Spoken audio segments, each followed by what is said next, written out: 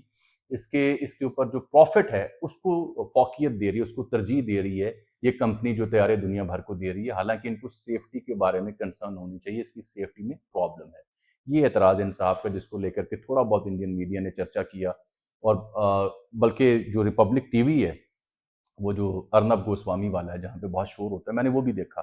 وہاں پہ تو سرخی آپ کو میں بتاؤں کیا لکھی ہوئی تھی کہ Air India must answer, Tata and Air India, کیونکہ ان کو آپ کو پتہ ہی ہے ٹاٹا کو اس سے کیا تعلق ہے، دے مسٹ آنسر۔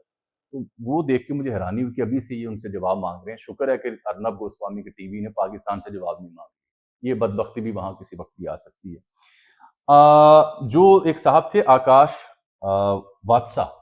یہ صاحب اسی پرواز سے دہلی سے احمد آباد آئے، پھر احمد آباد سے اس پرواز میں لندن جانا تھا۔ انہوں نے یہ ضرور بیان کیا اپنی ویڈیو لگا کے کہ اس طیارے میں دہلی سے احمد آباد آتے ہوئے بھی پرابلم تھی، اس طیارے کے اے سی کام نہیں کر رہا تھا، اس کے ریموٹ کنٹرول کام نہیں کر رہے تھے، اس کا بلور نہیں کام کر رہا تھا، اس میں گرمی تھی، لوگ جو میگزین تھے ان سے پکھا جھل رہے تھے۔ اس نے یہ ضرور بات بتائی ہے۔ 169 بھارتی شہری تھے، 53 برطانوی تھے، 7 پرتگالی اور 1 کینیڈین شہری تھا، اس میں 11 بچے بھی تھے۔ بھارتی فوج کو بھی بلا لیا گیا جو امدادی کارروائی میں مصروف ہیں۔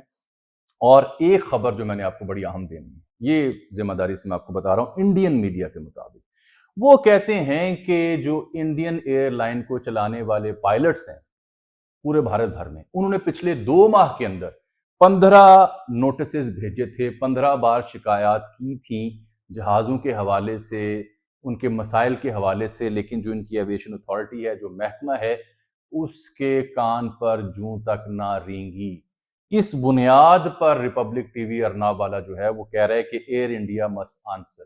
اور جو ان کی اپوزیشن ہے اس نے تو امیت شاہ سے اور مودی سے استعفے کا مطالبہ بھی کر لیا ہے کہ آپ مستعفی ہوں۔ اب اس میں 2 چیزیں اور ہیں کہ کیا جو چیک کیا جاتا ہے کنفیگریشن کو بیفور ٹیک آف وہ کیا گیا، کیونکہ یہ دہلی سے احمد آباد آیا پھر وہاں سے لندن جا رہا تھا۔ یہ بھی کچھ آزاد جو ماہرین ہیں وہ اس کے اوپر یہ سوال اٹھا رہے ہیں، اور پھر جیسے وہ طیارہ ٹیک آف کرتا ہے اس کے پروں کو دیکھ کے بھی کچھ ایسے ہی ذائچے اور ایسی ہی تھیریاں گھڑنے کی کوشش کر رہے ہیں۔ بات جو بھی ہے، ایک دلی میں صحافی ہیں تشار گپتا، وہ یہ لکھتے ہیں کہ اگر تو اس کا ڈوئل انجن فیلئر ہوا ہے تو پھر یہ rarest of the rarest event ہے، یعنی ایسا ایونٹ شاید ہی کبھی ہوا ہو کہ طیارہ اڑا ہو اور دونوں انجن اس کے فیل ہو گئے اور اس کی وجہ سے وہ گرا ہو۔ یہاں بھی ایک تھیری ڈھونڈنے کی کوشش کر رہے ہیں، وہ کہتے ہیں once in a billion flying hours ایسا کوئی واقعہ پیش آ سکتا ہے، ادروائز یہ واقعہ پیش نہیں آتا، یہ اتنا سیف طیارہ ہے پرواز کرنے کے لیے۔ ڈاکٹر کے ہاسٹل میں گرا تھا، اس وجہ سے یہاں پہ جو ہلاکتیں ہیں وہ زیادہ ہو چکی ہیں۔ ہماری ہمدردیاں ان لوگوں کے ساتھ ہیں جن کے پیارے اس حادثے میں جاں بحق ہوئے، ہلاک ہوئے۔ اس میں سابق سی ایم بھی تھے گجرات کے جو مارے گئے ہیں۔ یہ ایسے واقعات پوری دنیا کی توجہ لیتے ہیں، وجہ یہ ہے کہ اتنی بڑی تعداد میں لوگ جب مارے جائیں تو افسوس ہوتا ہے۔ مختلف حکومتیں ریچ آؤٹ کر رہی ہیں، اظہار ہمدردی کر رہی ہیں، ہم نے بھی کیا۔ ہاں، میاں نواز شریف کے اوپر یہ اعتراض کیا جا رہا ہے کہ آپ نے ابھی تو اظہار ہمدردی کر دیا، مودی جی کو ٹیگ ان کا نام بھی لکھ لیا، لیکن جب ہمارے یہاں ان کے میزائل مسجدوں میں آ کے گرے اور معصوم بچے شہید ہوئے تو جو پی ٹی اے کے چاہنے والے ہیں وہ سوال اٹھا رہے ہیں کہ تب آپ نے کوئی ٹویٹ کیوں نہیں کیا تھا۔ مجھے آج کے لیے اجازت دیجیے، میں اگلی ویڈیو میں ایک اور بڑے اہم موضوع پہ آپ سے مخاطب ہونے جا رہا ہوں کہ اسرائیل تیاری کر چکا ہے ایران پر حملے کی۔ ڈیٹیلز اگلی ویڈیو میں۔ اللہ حافظ۔